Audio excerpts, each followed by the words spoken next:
السلام عليكم. مرحبا بكم معنا في قصة جديدة من القصص ديالنا. أول حاجة اللي ما دايرش متابعة دير شي متابعة وشي كومونتير زوين. يلا بينا نبداو. أنا العبد الفقير لله، سميتي سمير من الدار البيضاء. بغيت نفتح لكم قلبي، نعاود لكم قصتي اللي تسبات في تغيرات كتيرة في حياتي، باقي كنعيشها لحدود كتابة هاد الأسطول. أنا في عمري 28 سنة، مضيت منها 5 سنين الأخرى بين الذهاب عند الرقاة وبين أعتاب بواب الأطباء النفسانيين. غادي ندخل مباشرة في الموضوع باش ما نطولش عليكم. الوالد ديالي الله يرحمه كان فقيه كبير ومعروف بين الناس، وكان كتير ديالو بانوا الإنسان كيقصدوه باش يعالجهم من السحر والصرع، خصوصا صرع الجن بكافة أنواعه. كان معروف بالكفاءة ديالو في هذا المجال، وما غاديش نذكر الاسم ديالو احتراما الله يرحمه في النهار. عموما الإخوان، أنا كنت ديما كنشوف الأب ديالي وهو كيجي عندو ناس وكيرقيهم وكيعالجهم، وكان عندي فضول كبير باش نكتشف أكتر شنو كان كيدير. المهم فاش ولات عندي 15 سنة وليت حتى أنا مولوع بداكشي ديال الجن، وكان الأب ديالي الله يرحمه يعاود لينا القصص ديالو مع معشر الجن، وبلي شحال من مرة وقع في خطر وكان على سبة غادي يموت لولا الألطاف الإلهية. واحد النهار ترجيتو باش نحضر معاه جلسة من جلسات الرقية، ووافق أخيرا. وهادشي وقع غير من 5 سنوات، كان في عمري ديك الساعة شي 23 سنة.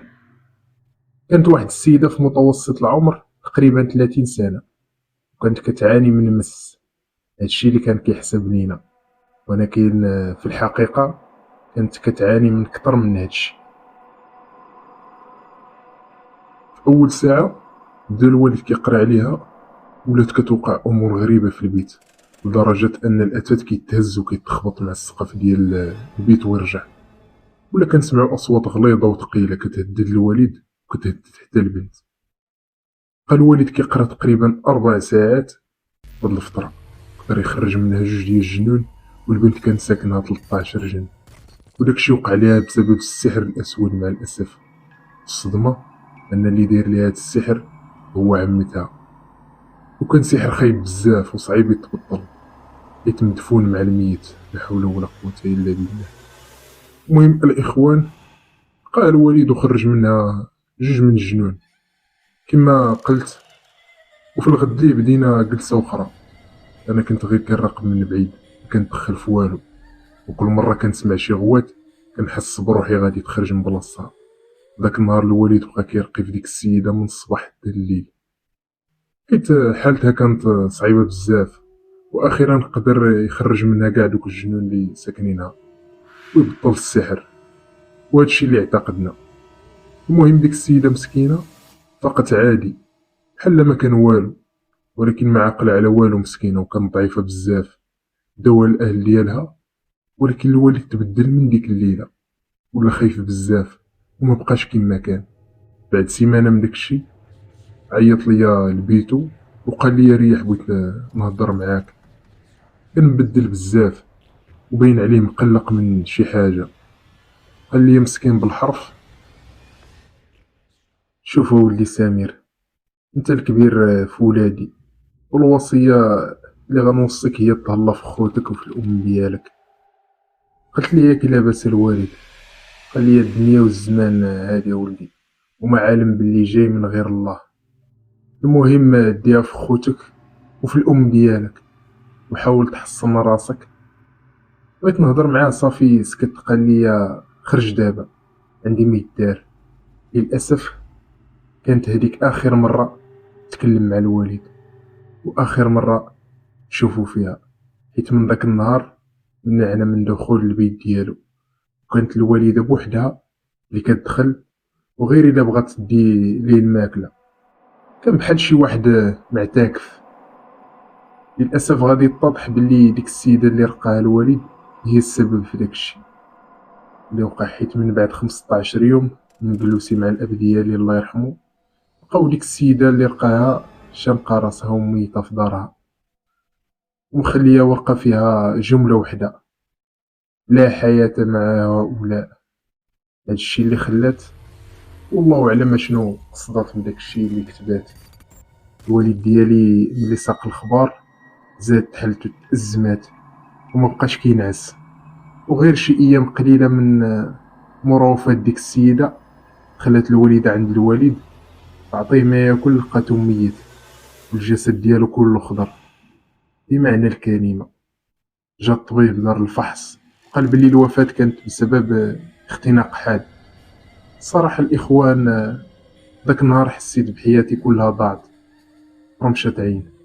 وليت انا هو الاب والاخ والمعين للاخوه ديالي، ولقيت راسي مجبر انني نهز اسره وانا باقي ما مستعد. وبقى لغز وفاة الاب ديالي وديك السيده محير، ما لقيناش ليه الحل. اما الوالده مسكينه فكان فعلها الوحيد هو تريح في بيتها وتبقى تبكي وتقول خصبوك في حياتك، خصبوك في حياتك. دازت واحد المده من هادشي وتاثرت بزاف في قريتي وحياتي ككل، حيت وليت منعزل وخايف من كلشي حتى من ظلي. فاش دازت 40 يوم على وفاة الوالد، عيطات ليا الوالده، قالت لي بلي الوالد الله يرحمه في الايام الاخيره من عمرو كان كيقول ليها بلي شي جنون كيجيو عنده بالليل وكيهددوه وكيقولوا ليه وجد راسك، وهو عارفهم حيت كانوا من ضمن الجن اللي خرجهم من ديك السيده. كانوا 4 تحديدا، وكانوا من اخطر انواع الجن واشدهم بؤسا. قبل ما يموت الوالد الله يرحمه حلمات بواحد المراه جاتها في المنام، قالت لي وجدي لك فين وجدي باش تشدي حق الله. ملي عاودت لي الوالده داكشي زدت أزمت اخويا وما بقيت عارف ما ندير. ما حيلتي لعائلتي اللي مصدومه وما حيلتي لامي مسكينه. بقيت كنهدي فيها وكنقول لها هذا قضاء الله وقدر، ولكن والو. عموما بعد ايام الحمد لله بدات حالتها كتحسن وكترجع لطبيعتها. دازت عامين على وفاة الاب ديالي. في 2013 بدات المشاكل بالنسبه ليا. واحد النهار دخلت للبيت اللي كان الوالد كيرقي فيه المرضى، كان كيرقي فيه المرضى ديالو باش نهز منه شي حاجه. ونلقى واحد السيده مريحه في القنط وكتشوف فيا. انا شفتها تصدمت، قلت اكيد ماشي شي وحده من العائله ديالنا، واصلا البيت كان مسدود. بقيت كنقرا بعض الايات اللي حافظ وهي باقي كتشوف فيا وكتبتسم، كتشوف فيا وكتبتسم بشويه، وهي تقول لي ما تخاف والو دابا السي سمير، ولكن خاف من بعد. ما جيت فين نهضر ونقول لها شكونتي حتى غبرات من قدامي وما بقيت شفتها. والله خويا الا تخلعت واحد الخلعه ديك الساعه لدرجه انني كنت غنديرها في سروالي حاشاك. بقيت كنفكر في داك الكلام اللي قالت لي ما لقيت ليه تحليل. بغيت نعاود للوالده خفت لا تزيد تأزم. المهم دازت شي ايام قليله وفي واحد الليله كضربني الفيقه بلا شعور مني. كنلقى راسي في نفس البيت. شكون اللي داني ليه الله اعلم. هاد المره لقيت ديك السيده ومعها 2 رجال. المفاجاه كانت معاهم ديك السيده اللي لقاها الوالد وتوفات من بعد. يلا بغيت نغوت وما قدرتش، وقاطعتني ديك المرا وقالت بلي ما تخلع، هذا غير جن متمثل لك في الصوره ديالها وماشي هي.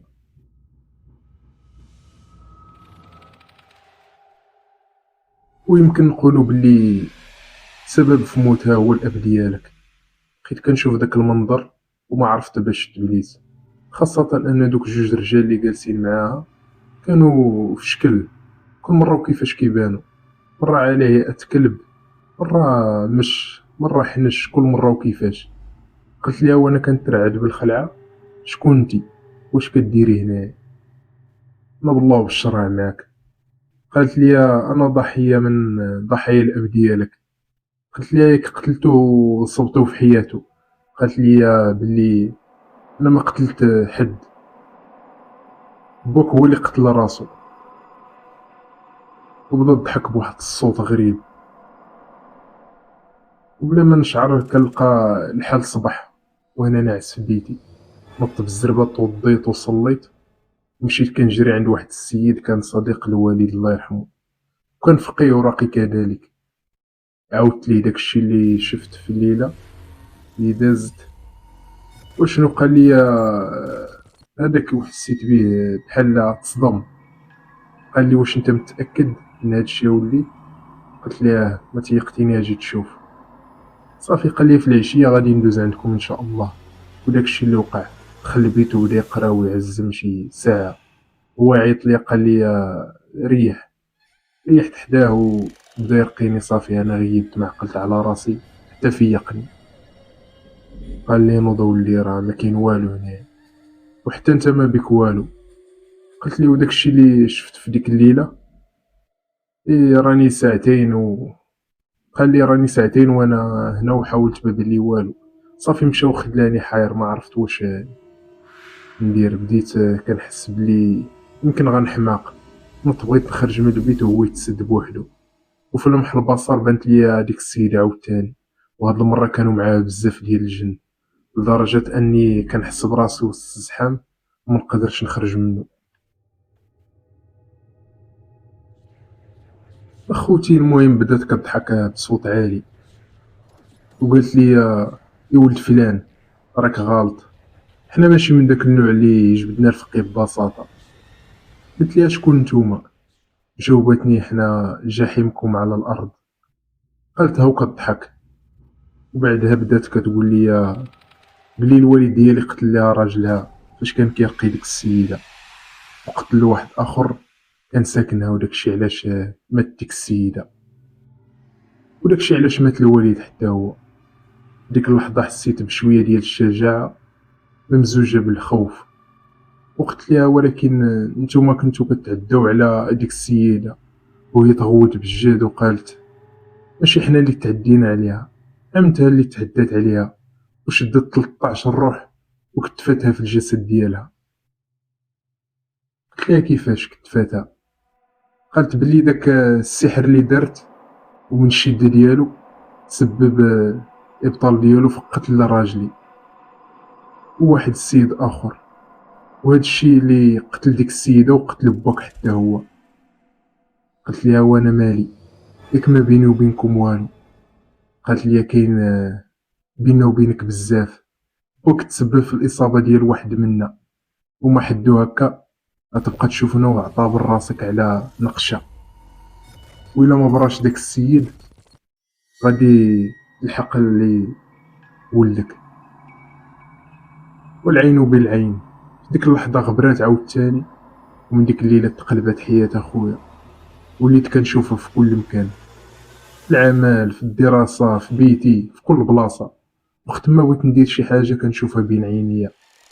دابا هادي عامين وانا على هاد الحال، ما خليت فقيه، ما خليت خليت فين مشيت.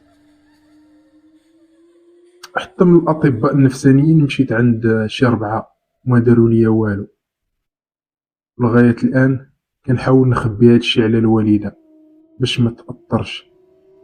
دابا شي 5 أيام ما شفت ديك المرا، وفي أي لحظة يمكن نشوفها، والله أعلم بالنتيجة. قصتي ما عندها نهاية، وما هادشي اللي عاودت لكم إلا قليل من داكشي اللي كنعاني منه. كنتمنى من الجميع يدعي معايا نتفك من هادشي، حيت صعيب وصعيب بزاف. وادعيو بالرحمة لديك السيدة والوالد ديالي الله يرحمهم.